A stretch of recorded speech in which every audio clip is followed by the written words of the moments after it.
Hi everyone. I wanted to give an update and just some more details really about my condition, and well, firstly, a really big thank you to everyone that's contributed and supported me in my brother's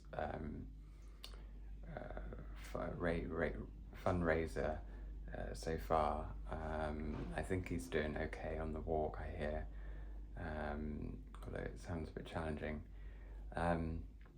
Yeah, so thank you very much. It's I'll say I didn't mention in the last video about much about the corneal neuralgia. It's a broad term. Mine's more specifically called ocular neuropathic pain. It's like the whole of the ocular surface is has severe pain when open to the air. I think it's called allodynia, just extreme hypersensitivity and just to air. So I need to keep my eyes closed all the time to avoid severe pain, and this pain, if I left my eyes open for a minute, more than a minute or something, it begins to get sort of suicidal pain. It's like having a like a I don't know what, like a dagger going through the body all the way down, and like a blowtorch on the eye, and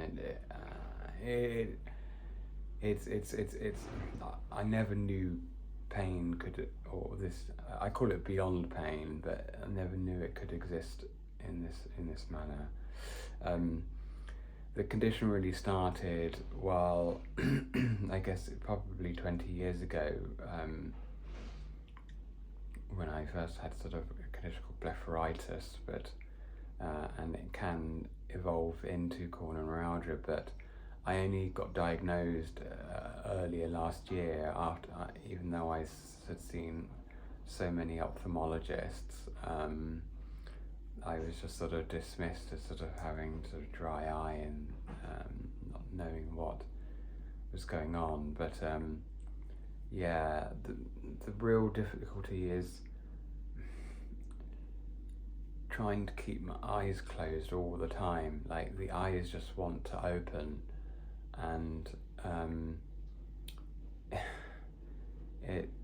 it's like if you try and keep your eyes closed just for a day, without, your eyes just want to pop open and see, and all my eye muscles are just like dysfunctionally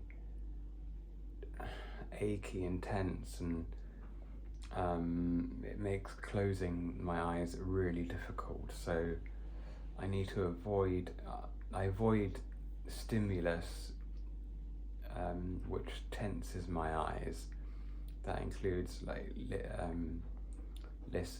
talking, listening to people. When I listen to speech, my eyes tense while I'm trying to process the language. I think because my body is just so stressed from it.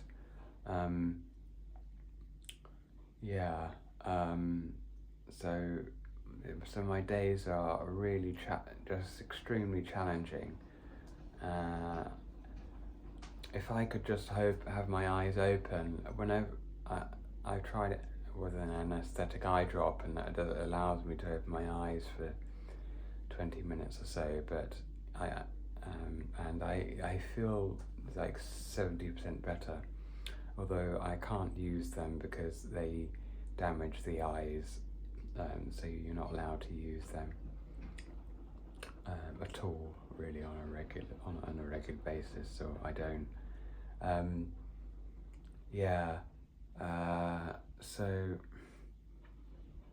And the one I might have mentioned in the previous video, but one of the things is I'm squeezing my eyes at night, and that's it's slowly sort of killing me, because it's like my eyes being in a boxing ring, you know, and and I wake up in the morning and my eyes are achy, and I think that's what's aggravating the ocular surface, as well as other things. I've, over the years, I think because of my sleep apnea or undiagnosed, I have developed sort of dysfunctional breathing patterns. The airway got so bad that I couldn't even stand up straight. I would fatigue, and the only way I could be relaxed was to lay face down. But the jaw surgery has helped with that.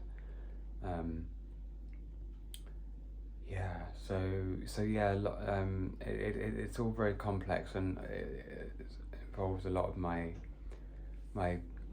breath. I've got a lot of dysfunctional breathing patterns, just from all the stress that the body's under, and when the body doesn't breathe, the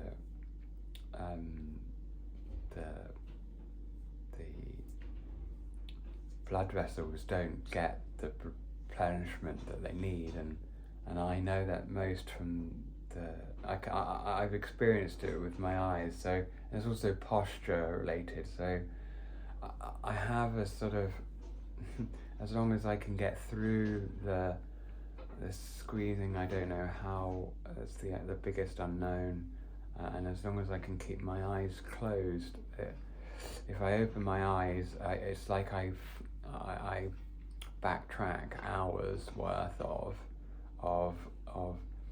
trying to keep them closed and relaxed. So yeah, it's all very complex, and I've seen so many doctors in the past, and there were only 3 corneal neuralgia specialists in the UK, and I've been seeing 2 of them. One, and the only last resort for me, if things don't turn out, is basically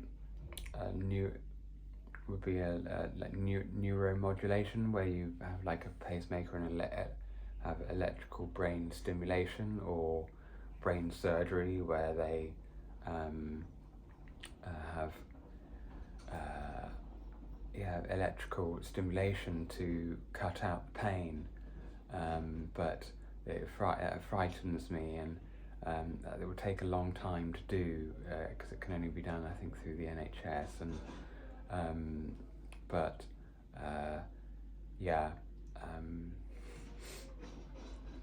so that sort of was just a quick sort of summary of some of the things that the challenges that I face, and in the last video, the Everest I mentioned, and how I don't know how I'm going to climb it, because I don't know how to properly make the eyes better. One of the other things that I did before I had to have my eyes closed was doing sort of an Alexander technique, really sort of going posture related, and that had just allowed my breathing to become automatic. So I think if I can try to relearn all these things that in a few years, that I'll be able to open my eyes again. I've had, with the corneal neuralgia, you get a microscope that gets put onto the eye, and it sees the nerves and the damage that they have, and I've had that done a few times, and I have 70% less nerves and damaged and inflammation on the cornea. So it's objective destruction, and I've been through all of the different modalities of what treatment would be for that, which can help people sometimes, but again, I don't have the typical corneal neuralgia which most people get from having LASIK eye surgery. But yeah, hopefully, yeah, I sort of feel like crying because it's, you know, everything I've tried so far, and nothing has really helped at all. So yeah. Anyway, I don't know how long this video's been, but I'll leave that here. And yeah, thank you again, everybody, for supporting me. I don't know what will come next for me. I have been worried about my own life, and it was a year ago I was worried about my life because my eyes were really squeezing and the spasming was getting bad, and I learned to tape my eyelids, but and that stopped the spasming. So I suddenly had loads more energy, and but then my eyes have become so sensitive that I can't tape the eye. It's just the pain. I just wouldn't be. I can't sleep. It's so I'm having to be very careful about what I do, and yeah, it's just all very, very tricky. But yeah. Anyway, thank you again, everyone, for donating, and I'm sure I'll give another video towards the end, or at the end of Paul's walk. So yeah, thank you.